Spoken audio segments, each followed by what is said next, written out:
It's absolutely a pleasure to have you all here and looking forward to a great meeting. My name's Nigel Pollard. I'm the chair of the non-profit Empowered by Evidence. We're located in New York, and we were established in 2014 to help to inform people about choices of natural health products based on evidence, and in particular about the reliability of the product as well from batch to batch, so that you can link the evidence to the products that you can prescribe. This meeting is about helping healthcare professionals making informed choices of products, and obviously in the interests of their patients. The model that we've built for today, and we have a number of other webinars coming up in the course of this year, is to have a medical professional helping to give us the context within the mainstream medical setting of where natural health products fit. So our next speaker is Professor Con Stough. So Con is adjunct professor at the Center of Mental Health and Brain Sciences at the Center for Human Psychopharmacology at Swinburne University. He's also editor-in-chief of the Journal of Intelligence, and he's a director of Metabate Consulting, where I work with Con. For many decades, he's been researching natural health products, particularly in the area of the brain, and he's published over 100 randomized controlled studies of natural health products, which makes him one of the leading researchers at the level of clinical evidence in Australia. He's also a world leader in emotional intelligence, and he helps with schools and education and businesses around improving emotional intelligence. So I'm going to hand over to Con to talk about examining the evidence for herbal and natural medicine products in alleviating anxiety in clinical and non-clinical patients. So take it away, Con. Thanks very much, Nigel. And I'm not sure if it's great to go after Oren. He covered a little bit of what I wanted to talk about. Really excellent discussion of anxiety. I'll probably take a little bit of a wider approach in terms of looking at evidence for different herbals and nutrients for anxiety. So I'll take a wider perspective, and maybe a wider perspective of what anxiety is as well. Really quickly, because Nigel's already said that about me, but I have a number of different roles, a university role where I continue to publish papers. But Nigel and I also develop Metabate to help companies better understand evidence and develop new products for brain health and well-being. And I also work with schools around emotional intelligence. In terms of my university work, I've done a lot of clinical trials, a lot in the area of cognition, but also in anxiety and depression and stress. I've worked with lots of natural medicine companies around the world, and very interested in sort of brain imaging studies as well. These are some of the studies that were related to today's talk that we've published. A number of studies on kava with my postdoctoral student, Jerome Saris, who's now a professor at Melbourne University. A really interesting one looking at work stress, which is very related to anxiety, looking at vitamin B supplementation, and a very large 500 participant 12-month study, which has just finished in the elderly, looking at cognitive function, but also things like stress and mood and anxiety as well. So what am I going to talk about today? And I'm going to talk very quickly because I don't have a lot of time. And what is anxiety, both clinical and non-clinical versions? I want to talk a little bit about what are natural medicines associated with anxiety, what are the different ones, how do they work? I also want to mention the problem we have in the herbal area as opposed to the pharmaceutical area, that not all extracts of the same plant are the same and can be considered quite different. In fact, they have different extracts and different composition of important ingredients, which could affect research outcomes and clinical efficacy and even safety as well. The issue of different extracts having different reproducibility, and the general idea of quality of herbal medicines. How do we evaluate research on herbal medicines as well? and how does this translate to products? And so these are the goals of what I want to talk about in 15 minutes. I've already wasted 3 minutes telling you who I am and what I'm going to talk about, so I don't know if I'll get through all this. Anyway, very quickly, anxiety is a type of worry. It's a type of emotion, probably primary emotion. There are no good or bad emotions. Anxiety tells us when things are not working well for us. The problem is, and Oren will tell you this, is that when it becomes a chronic problem, a chronic experience that leads to anxiety disorders. So anxiety disorders involve more than occasional worry or fear. There are long-term problems. And so we need treatments and interventions for both short-term anxiety, perhaps, and long-term anxiety as well. And the current treatments related to anxiety, clinical anxiety, GAD and other types of anxiety, mainly focus on things like serotonin or neurotransmitters, serotonin, SSRIs, noradrenaline, SNRIs, and of course GABA, anxiolytics. And generally the SSRIs and the SNRIs generally try to increase synaptic levels of serotonin. GABA works a little bit differently, but still is a sort of a neurotransmitter pharmacological intervention. This is a bit of an incomplete picture for anxiety because there are other ways to think about anxiety, including differences in brain structure and interconnectivity, hormonal differences, of course, things like cortisol, perhaps. Inflammation is becoming a big issue. And of course, from my own perspective, I try to teach kids how to manage their anxiety. So there are cognitive aspects to anxiety as well. How do we evaluate natural medicines for anxiety and how do they work? Lots of things to consider. So the type of study. So today I'll just be really considering what we call a randomized controlled trial. It's usually randomized participants to a treatment or placebo. These are chronic studies in general. We'll talk about the mechanisms of action. I think that's very important in terms of evaluating quality medicines and whether they work for anxiety. This already rules out a lot of home remedies for anxiety. And so we'll drill down and talk about over-the-counter medicines and how do you choose which one, for instance. We found this really interesting paper. I want to say also from the outset, I should have said before that I have not been paid to give this talk, and nobody's actually seen this presentation. What I'm saying is just based on my own thoughts and so on. This is a really interesting paper by Frost. It came out late last year, and they did a scoping review of randomized controlled trials on herbals and nutrients and probiotics for anxiety. And they had a number of inclusion and exclusion criteria. They had to be over-the-counter natural products. They had to be subjected to randomized controlled trials. They had to be involved in terms of looking at things like anxiety, or had to be about anxiety. And these had to be standardized tests of anxiety, like the Hamilton or the Spielberger State Trait Anxiety Inventory, or something similar, or they had to be clinician rated. And they had to be RCTs with placebo or a comparison with current pharmaceuticals for anxiety. And they found inclusion criteria of ages 18 to 60 and a range of other inclusion and exclusion criteria.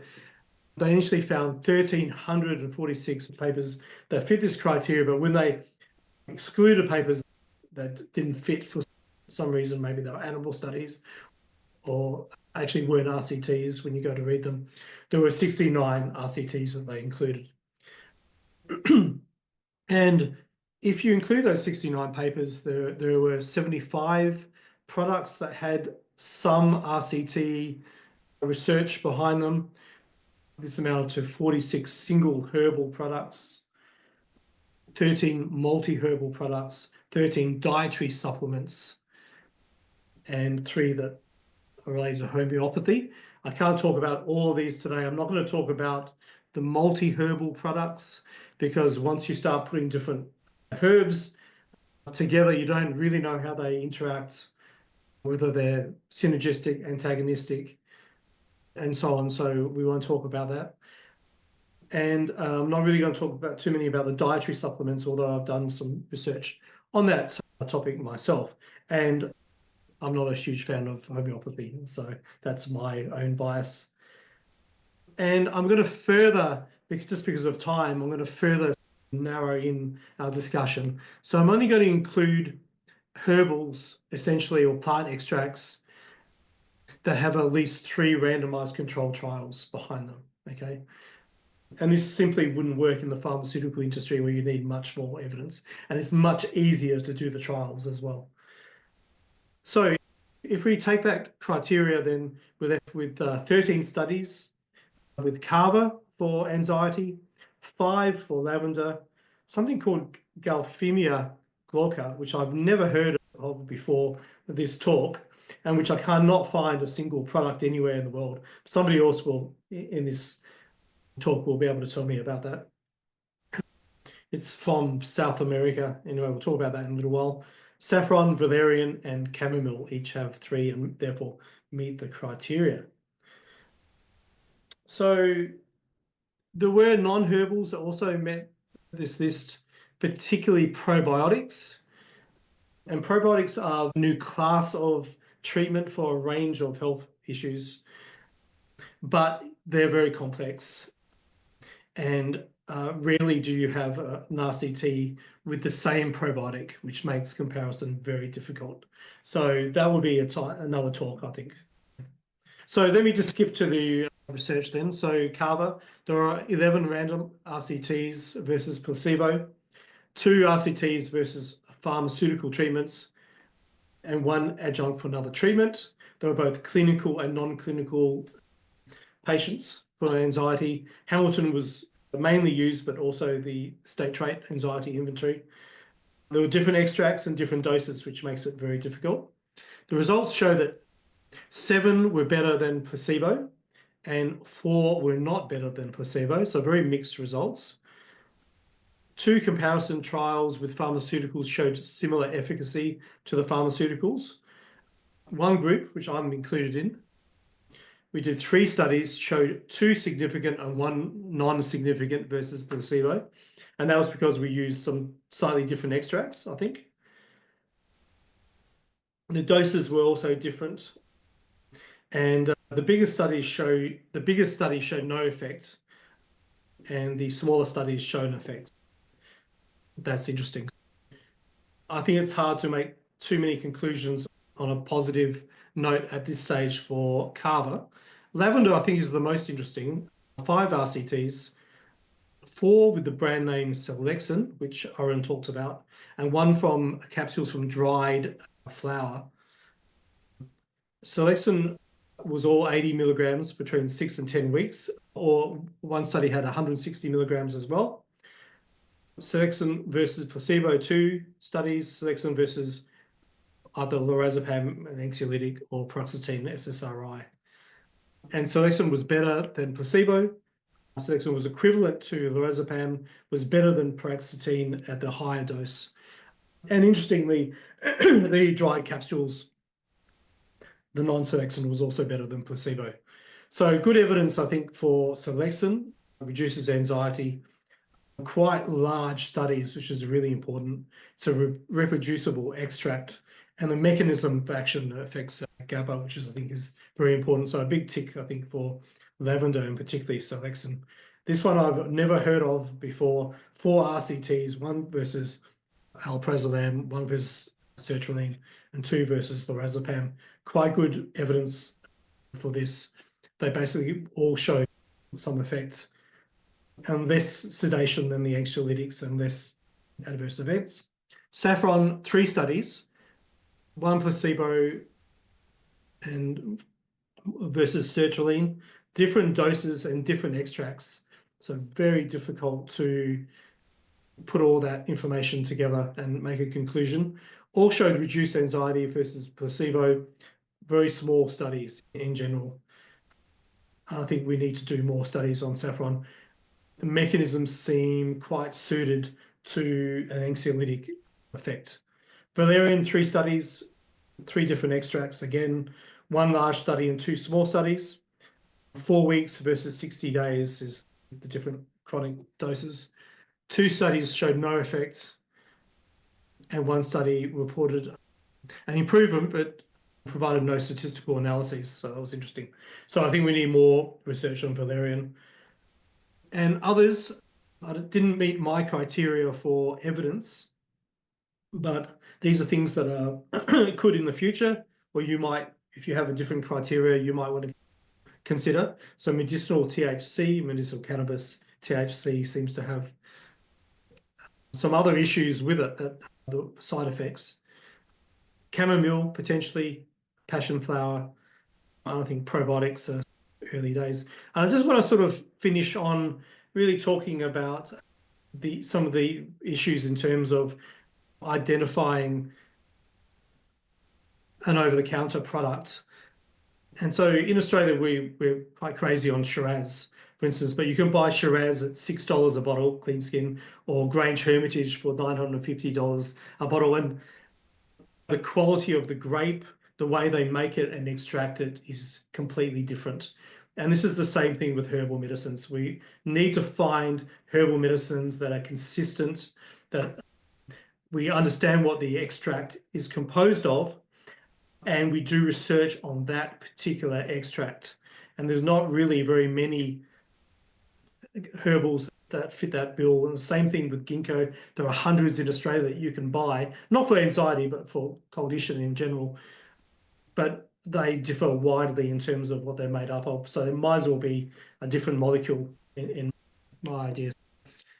This is a really quick talk, and using my template, I think there's very good evidence for lavender, particularly Selexin, as a product, and this other product, which is grown in Mexico, Central America, and South America. Yeah, we should be looking for evidence only on the same extract, I think, which can be reproduced and extracted in a meaningful way. So I'm going to stop there, Nigel. Perfect, Con. Thanks. That was exactly on time, and a really interesting talk. So thank you very much. And I'm sure there's a few questions there. I put one out there about the Galphimia glauca. If anybody knows anything about that, that would be great. I've also noted that Rachel Frost, who is the author of that meta-analysis that you showed on the herbal natural substances for anxiety, has also joined the meetings. Oh, good. That's actually a scoping analysis rather than a meta-analysis. So. Okay, a scoping analysis, that's great. So yes, so yeah, hopefully there'll be an opportunity to ask any questions of her as well. And please share this with all colleagues, anybody in your networks, because we want to help as many people around the world as possible with their informed based choices. All the best, and thank you so much to the speakers. It's been a real privilege to work with you.